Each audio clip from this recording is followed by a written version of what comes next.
Viral di media sosial, mahasiswa baru Universitas Sriwijaya atau UNSRI diminta melakukan aksi saling cium kening saat kegiatan kampus.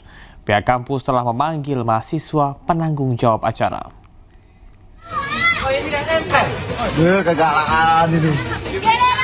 Video mahasiswa baru Universitas Sriwijaya atau UNSRI diminta melakukan aksi saling cium kening saat kegiatan kampus viral di media sosial. Peristiwa terjadi pada 20 September lalu dalam rangka penyambutan mahasiswa baru yang digelar Himpunan Mahasiswa Teknologi Pertanian atau Himateta. Atas kejadian tersebut, pihak kampus UNSRI membentuk tim investigasi karena kegiatan tersebut izinnya adalah kegiatan bersih-bersih teknologi pertanian. Pihak Fakultas Pertanian, Prodi Teknologi Pertanian juga telah memanggil 15 orang. Selain itu, pihak kampus juga telah membekukan himpunan tersebut selama 1 tahun ke depan. Peristiwa bermula usai kegiatan bersih-bersih yang dilakukan oleh Himateta. Tiba-tiba ada yang spontan memberikan ide untuk ciuman, kemudian direkam dan diposting hingga viral di media sosial. Dan kalau memang ditemukan hal-hal yang melanggar, ya mungkin ada status pelanggaran berat, ya pihak universitas tidak segan-segan nanti akan menjatuhkan sanksi akademik ya kepada pelaku. Pihak kampus masih menelusuri peristiwa ini, sementara mahasiswa yang terlibat akan menerima sanksi mulai dari teguran, pembinaan hingga skorsing. Dari Palembang, Sumatera Selatan, Guntur, iNews melaporkan. Sekretaris UNSRI, Prof. Aidil Fitri menyebutkan, pihak kampus telah membentuk tim investigasi dan memanggil 15 mahasiswa untuk klarifikasi kegiatan tersebut. Pihak kampus Universitas Sriwijaya ini sudah menyerahkan persoalan ini kepada Satgas Anti Kekerasan Seksual Universitas Sriwijaya, dan sekarang sedang dalam proses investigasi dengan diketahui pihak dekanat itu melakukan pemantauan terhadap kegiatan ini.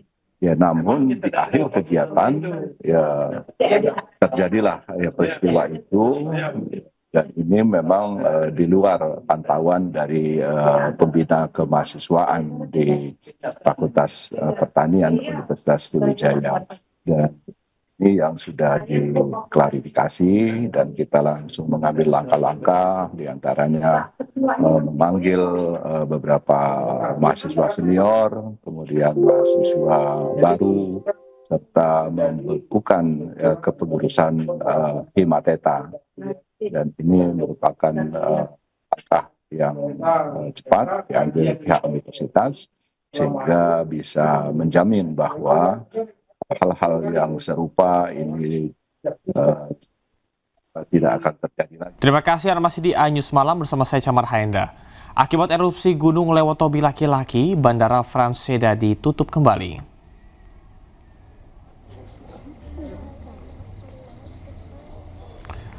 Gunung Lewotobi Laki-Laki di Kabupaten Flores Timur, Nusa Tenggara Timur, Rabu pagi kembali erupsi.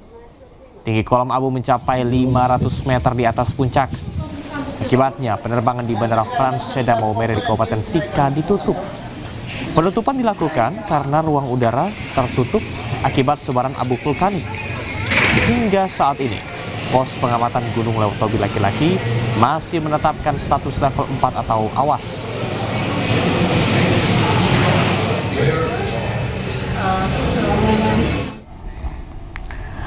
Memperingati Hari Tani Nasional, ratusan petani dari berbagai kelompok berunjuk rasa di depan kantor Bupati Padi. Dalam aksinya, mereka menyuarakan banyaknya tambang ilegal di Pegunungan Kendeng yang berdampak besar pada kerusakan alam. Ayo petani kudi galakno. Dengan mengenakan kostum khas pewayangan, perwakilan petani ini berorasi di depan kantor Bupati Pati Rabu pagi. Mereka bersama ratusan petani lainnya dari berbagai kelompok, mulai dari Jaringan Masyarakat Peduli Pegunungan Kendeng dan petani Pundenrejo berunjuk rasa menyuarakan banyaknya tambang ilegal di Pegunungan Kendeng Sukolilo yang berdampak besar pada kerusakan alam. Selain mengenakan kostum pewayangan, mereka juga membawa sejumlah spanduk yang meminta ketegasan Bupati Pati Sudewo untuk memberantas tambang ilegal serta memberi kejelasan nasib para petani Pundenrejo yang tanahnya dikuasai oleh mafia tanah. Tambang-tambang di wilayah Kendeng yang kami menyatakan ada 17 titik tambang yang tidak berizin. Tapi walaupun tidak berizin, mereka pada beroperasi. Ini tanggung jawab polisi, tanggung jawab pemerintah daerah. Masa berharap Bupati Sudewo bisa turun ke lapangan dan segera menyelesaikan permasalahan yang ada di bumi Minatani. Dari Pati, Jawa Tengah, Vindi Agil, iNews melaporkan. Kita ke informasi lainnya, pemirsa, Barreskrim Polri menetapkan 959 tersangka kasus demonstrasi anarkis pada akhir Agustus 2025. Dari 959 tersangka, 295 diantaranya adalah anak-anak.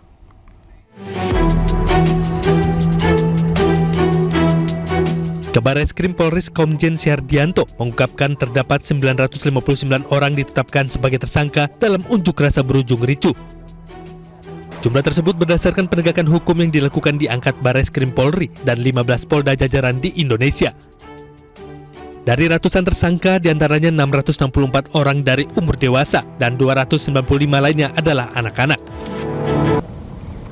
Dari seluruh laporan tersebut, Polri telah menetapkan ada total 959 orang tersangka dengan rincian 664 tersangka dewasa dan 295 anak. Selain itu, para tersangka dijerat berbagai pasal, antara lain pasal penghasutan, perusakan hingga pencurian. Polisi juga menjelaskan total ada 246 laporan polisi yang masuk usai aksi kerusuhan di berbagai wilayah Indonesia. Tim Liputan iNews melaporkan. Polisi memburu pemberi dana atau bohir dalam unjuk rasa yang berujung ricuh pada Agustus lalu. Polisi menggandeng PPATK untuk menelusuri aliran dana di demo tersebut.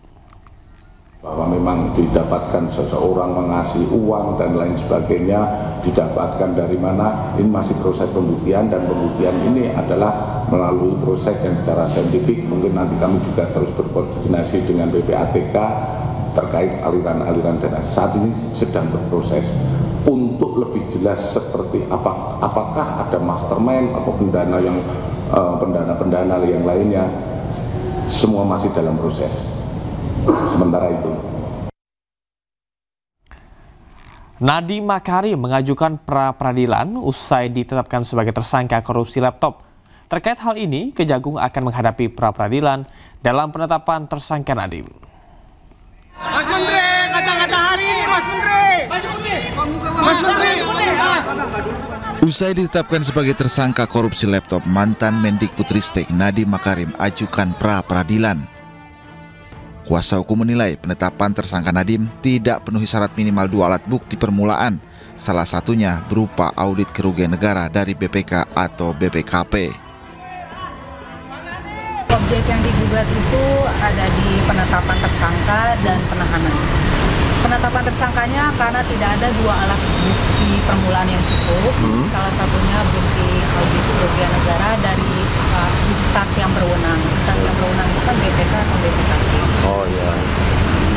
Dan penahanannya juga otomatis kan kalau penetapan tersangka tidak sah, penahanan juga tidak sah.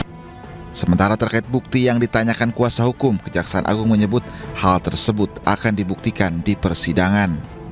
Pertama itu sudah masuk ke materi pokok perkara, sama ya. Yang jelas itu nanti dalam persidangan yang masuk materi pokok perkara. Kalau pra peradilan itu hanya konsepnya kan hanya sah tidak sah penyitaan, penangkapan, penggeledahan, dan diperluas penetapan tersangka, itu aja. Kejaksaan Agung menetapkan Nadiem Makarim tersangka dugaan korupsi laptop. Akibat korupsi itu, negara merugi lebih dari 9 triliun rupiah. Dari Jakarta, Tim Liputan iNews melaporkan. Sejumlah pihak mempertanyakan sulitnya menangkap mafia migas Riza Khalid. Diduga ada orang-orang besar yang melindungi mafia migas kelas kakap tersebut.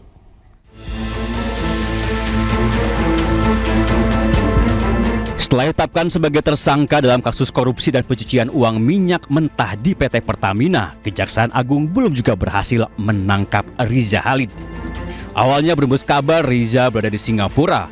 Belakangan, Kejagung menyatakan Riza Khalid tinggal di Malaysia. Selama 2 bulan, penyidik berusaha memulangkan si raja minyak itu dan memanggilnya sebagai tersangka, menetapkannya sebagai DPO hingga membekukan paspor Riza Khalid. Polri dan penyidik kini tengah berkutat dengan proses permohonan red notice kepada Interpol. Kadif Hubungan Internasional Polri Irjen Amur Chandra Julibuana mengatakan pengurusan red notice bagi Riza Khalid kini tinggal menunggu terbit. Pengajuan draft permohonan penerbitan red notice terhadap subjek Muhammad MRZ ke sistem Interpol dan ini sudah diterima oleh sistem Interpol. Terakhir untuk percepatan kami sudah mengambil langkah untuk berkomunikasi pada saat kemarin SNCB kami menghadiri sidang Interpol wilayah Asia Pasifik di Singapura. Insya Allah dalam waktu tidak lama Pak, mungkin red notice terhadap subjek MRC ini mudah-mudahan bisa sempat dikeluarkan. Sementara itu, ahli hukum pidana Abdul Fikar Hajar menduga ada tangan-tangan besar di negeri ini yang mempengaruhi kepolisian agar tidak segera membuat red notice untuk memulangkan Riza Khalid. Menurut saya sangat mungkin ada pihak-pihak di dalam negeri ini mempengaruhi kepolisian ya supaya tidak dibuat red notice itu ya. Pasti ada kepentingan-kepentingan yang dilindungi gitu. Nah, karena itu kemudian sampai hari ini belum keluar itu red notice-nya. Nah, ini yang berbahaya kalau menurut saya. Saya kira kalau ini yang terjadi entah itu DPR, entah itu masyarakat, ya kita harus mendorong kepolisian supaya dia mengeluarkan red notice. Setelah ditetapkan sebagai tersangka, Kejaksaan Agung telah menyita lahan dan bangunan milik Riza di perumahan Rancamaya Golf Estate Bogor, Jawa Barat. Kejagung juga telah menyita 9 mobil mewah. Akibat perbuatan Riza Khalid, negara merugi hingga 285 triliun. Tim Liputan iNews melaporkan. Presiden Prabowo menyuarakan kemerdekaan Palestina dalam sidang umum PBB di New York, Amerika Serikat. Presiden juga menegaskan tidak ada satu negara pun yang bisa menindas komunitas umat manusia. No one country can bully the whole community of the human family. Dengan penuh semangat dan berapi-api, Presiden Prabowo Subianto menyampaikan pidatonya di sidang umum PBB. Dengan lantang sambil menggebrak meja, Presiden tegaskan tidak ada satu negara pun yang bisa menindas komunitas umat manusia. Prabowo juga menyuarakan perdamaian dunia dan mengingatkan kekerasan bukanlah solusi. To choose the right side of history, the path of the moral high ground, the path of rectitude, the path of justice, the path of humanity, to shun hatred, to overcome suspicion, and to avoid the use of violence. The use of violence will beget violence. No one country can bully the whole community of the human family.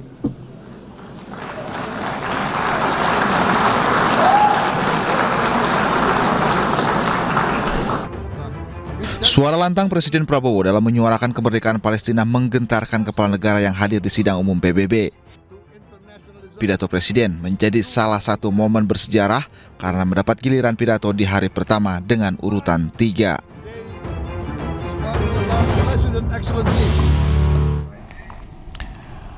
Pidato perdana Presiden Prabowo di sidang umum PBB mendapat pujian dari Presiden Amerika Serikat Donald Trump.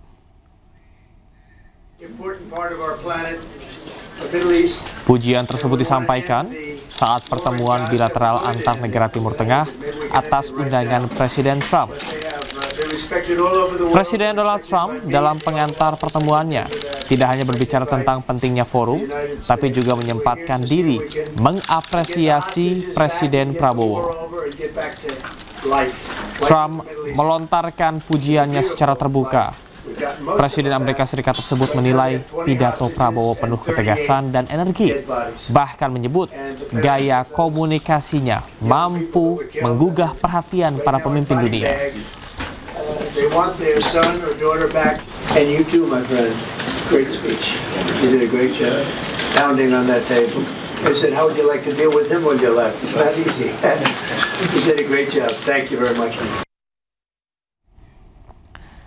Ketua Komisi 4 DPR RI Titik Soeharto mengaku bangga dengan penyampaian isi dari pidato Presiden Prabowo Subianto di markas PBB New York, Amerika. Indonesians, Excellency, Menurutnya, apa yang disampaikan oleh Presiden ke-8 Republik Indonesia semakin menegaskan sikap dan posisi Indonesia yang disebutnya sejak lama memberikan dukungan kemerdekaan bagi Palestina. Titik juga mengaku dirinya melakukan nobar atau nonton bareng pidato Presiden Prabowo saat dirinya melakukan kunjungan kerja ke Maluku Utara. For centuries, Indonesians, Excellency, Mr. Pidato Pak Presiden di PBB gimana menurutnya? Apa ya? Bangga kita bisa. Tadi malam saya nobar sama teman-teman, kebetulan lagi kunjungan ke Maluku Utara, jadi nobar bareng-bareng sampai jam 12 ditungguin. Dan ya udah apa ya, speechless deh. Berarti sikap Indonesia jelas ya Bu disampaikan Pak Prabowo. Iya, itu sikap Indonesia udah jelas. Dari zaman dahulu kala kita selalu mendukung perjuangan. Pemirsa, pidato Perdana Presiden Prabowo di PBB tadi malam mencetak sejarah lantaran 10 tahun terakhir Presiden Indonesia tidak hadir secara langsung di KTT PBB. Dan berikut daftar Presiden Indonesia yang pernah hadir langsung di sidang umum PBB. Pemirsa, usai sudah kebersamaan kita di iNews malam hari ini, temukan informasi terbaru lainnya di www.inews.id. Cuplikan tayangan berita iNews dapat Anda saksikan di kanal YouTube @official iNews. Mewakili kerabat kerja yang bertugas, saya Camar Henda pamit undur diri. Terima kasih, selamat malam, sampai jumpa.